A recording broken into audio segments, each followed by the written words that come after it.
Hai Sobat Kreatif, perkenalkan nama saya Rudianto, saya mahasiswa Universitas Merdeka Malang jurusan Psikologi. Pada kesempatan hari ini saya telah berada di sungai yang telah terbukti tercemar oleh mikroplastik. Produksi limbah sampah plastik terbesar di Indonesia berasal dari rumah tangga, yaitu yakni sebesar 48%. Limbah sampah plastik ini berupa botol maupun kemasan yang telah kita beli dari supermarket. Kita tidak menyadari bahwa botol maupun kemasan yang kita beli dari supermarket lalu kita pakai setelah itu kita buang sangat berbahaya sekali untuk sampah plastik di Indonesia. Dapat kita lihat sungai-sungai di sini semuanya sangat tercemar oleh limbah sampah plastik. Tahukah kamu bahwa Indonesia merupakan negara penyumbang sampah plastik ke laut terbesar kedua di dunia? Data dari Kementerian Lingkungan Hidup dan Kehutanan Republik Indonesia pada tahun 2021 menunjukkan bahwa total produksi sampah di Indonesia telah mencapai 68,5 juta ton. Dari jumlah tersebut, 17% atau sekitar 11,6 juta ton merupakan sampah plastik yang sangat sulit diurai. Di Indonesia hanya sekitar 10% sampah plastik yang akhirnya didaur ulang.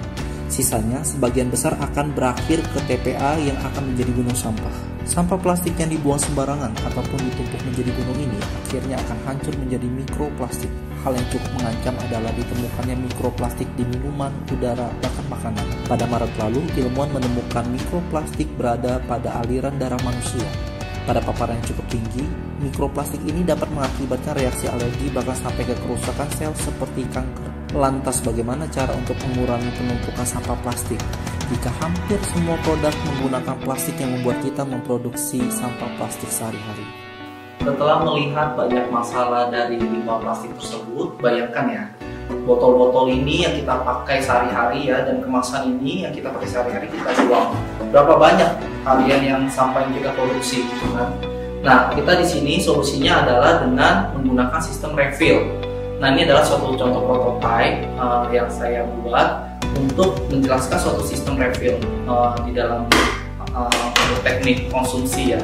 Nah, produk ini bayangkan nih botol yang kita pakai, misalkan bisa botol sampo, itu bisa kita refill di supermarket. Bayangkan itu kita bawa botolnya, botol kosong, lalu kita refill di supermarket seperti itu ya, dan kita bawa pulang lagi botolnya. Tentu akan sangat zero waste ya. Jadi kenapa kita bikin efisiensi, kita bawa botol yang ada isinya lalu kita bawa ke tempat sampah. Nah, sedangkan botol itu kita bisa bawa lagi untuk kita refill. Nah, di sini perlu kontribusi dari perusahaan, pemerintah, dan merubah lifestyle dari masyarakat. Masyarakat harus extra effort untuk membawa botol, dan perusahaan harus memberikan tampungan refill yang cukup banyak kepada masyarakat. Nah, di sini botol-botol juga bisa misalkan dengan sistem isi ulang. Jadi kita bawa botolnya di supermarket lalu kita ambil yang ada isinya, jadi ini kita taruh yang botol kosong di supermarket, jadi supermarket bisa melakukan recycling sendiri. Nah, dengan sistem seperti itu tentu akan sangat mempermudah kita untuk mengatasi masalah limbah plastik. Ide ini akan memberikan beberapa keuntungan untuk perusahaan, masyarakat maupun pemerintah. Untuk perusahaan, keuntungannya adalah tidak perlu mengeluarkan uang untuk terus memproduksi botol maupun kemasan plastik.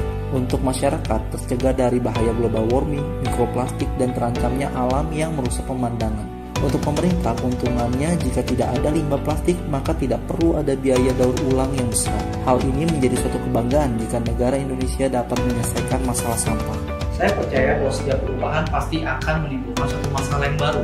Masalah yang akan muncul pada ide ini adalah bagaimana kita menjaga hygiene produk dan bagaimana kita mengedukasi masyarakat untuk melakukan extra effort lebih membawa botol untuk di-refill ke supermarket. Namun saya juga percaya bahwa setiap masalah pasti akan disusul oleh ide kreatif yang muncul.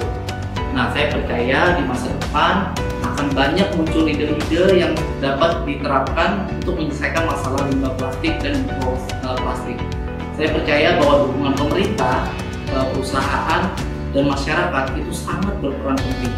Itu saya mengajak masyarakat, teman-teman semuanya untuk hidup go green. Seperti quote terakhir dari saya, life matters.